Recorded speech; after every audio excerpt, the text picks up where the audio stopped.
Olá, estudante! Salve, salve! Tudo bem com você?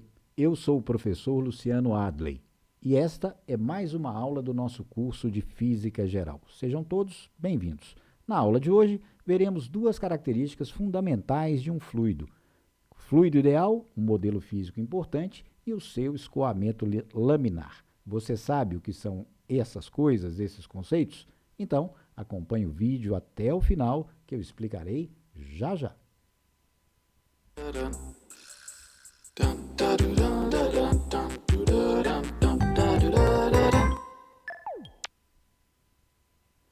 De volta com você, estudante, e o nosso tema já está em tela: escoamento laminar de um fluido ideal. Para caracterizarmos esses conceitos físicos muito importantes, vamos observar o seguinte experimento. Considere que temos um recipiente no qual, nesse recipiente, há um fluido, um líquido, digamos. Esse líquido será movimentado por uma espécie de rotor. E assim, observando o movimento das partículas desse líquido, nós poderemos então caracterizar o chamado escoamento laminar. Que líquido utilizaremos? Poderia ser uma outra amostra fluida, de maneira geral. Um fluido ideal. Que características tem o que nós chamamos em física de fluido ideal? São duas, basicamente. Primeira delas, deve ser um fluido invícido. Invícido refere-se à viscosidade, viscosidade desprezível. Primeira característica de um fluido ideal. Segunda característica, ser incompressível, ou seja, ser capaz de submeter-se a elevadas pressões e sofrer baixas variações de volume. Portanto, não apresentar viscosidade apreciável e ser capaz de suportar elevadas pressões com pequenas, desprezíveis variações de volume são, na prática, dois atributos do chamado fluido ideal. Quem seria um bom candidato para essa categoria? A água, dentro de certas limitações, certas situações concretas, pode atender a essas duas características. Muito bem. Suponhamos, então, que temos água nesse recipiente, nessa tubulação. Então, nós vamos acionar o rotor, que vai colocar a água em movimento para a direita, e vamos observar o movimento das partículas do fluido. Para isso ficar mais evidente, vamos introduzir também um outro elemento. É uma esfera metálica contra a qual as partículas de água vão colidir e terão que ladear, contornar para prosseguir em movimento. Mais um elemento para nos ajudar a visualizar esse processo. Colocando o rotor em movimento, vamos acionar uma pequena abertura e introduzir tinta.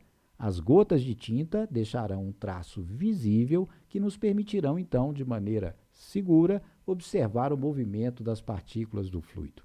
Esse movimento será agora reproduzido. Veja lá. Perceba que se formam linhas muito bem definidas pela tinta.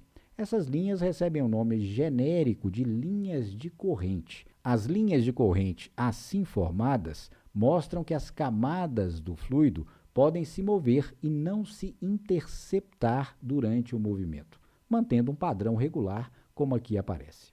Essas linhas de corrente têm duas propriedades fundamentais que ajudam os físicos e os engenheiros a modelizarem situações concretas e teóricas. Vejamos quais são as duas propriedades fundamentais das linhas de corrente.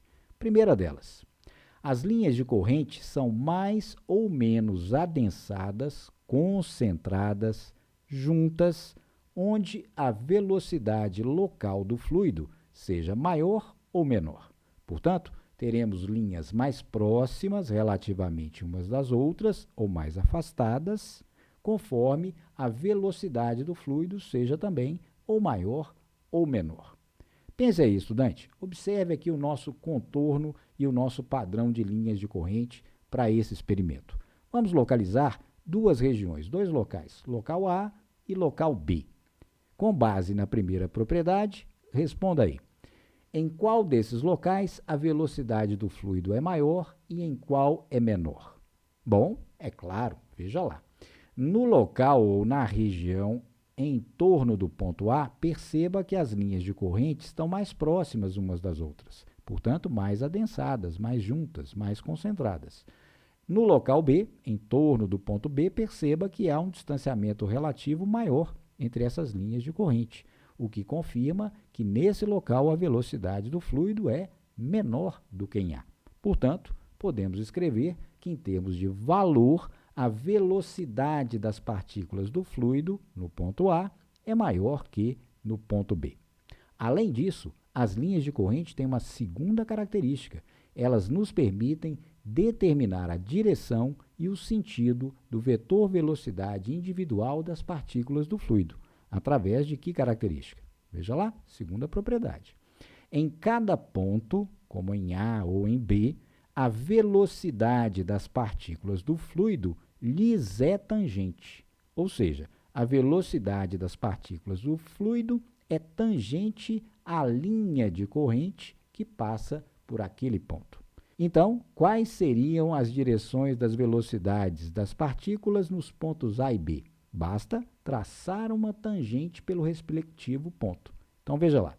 No ponto A, teríamos velocidade das partículas do fluido representada pelo vetor VA. O mesmo podemos fazer para a velocidade das partículas ao passarem pelo ponto B, tangente à linha de corrente que passa por esse ponto. Viu aí, estudante? Propriedades fundamentais: fluido ideal, invícido, viscosidade desprezível, incompressível, suporta elevadas pressões com variação de volume desprezível. E as linhas de corrente que nos indicam em que local a velocidade das partículas do fluido tem maior valor ou menor e também a sua direção e o seu sentido. Lembrando que a direção da velocidade das partículas, como mostra o nosso diagrama, é tangente às linhas de corrente em cada ponto. Muito bem?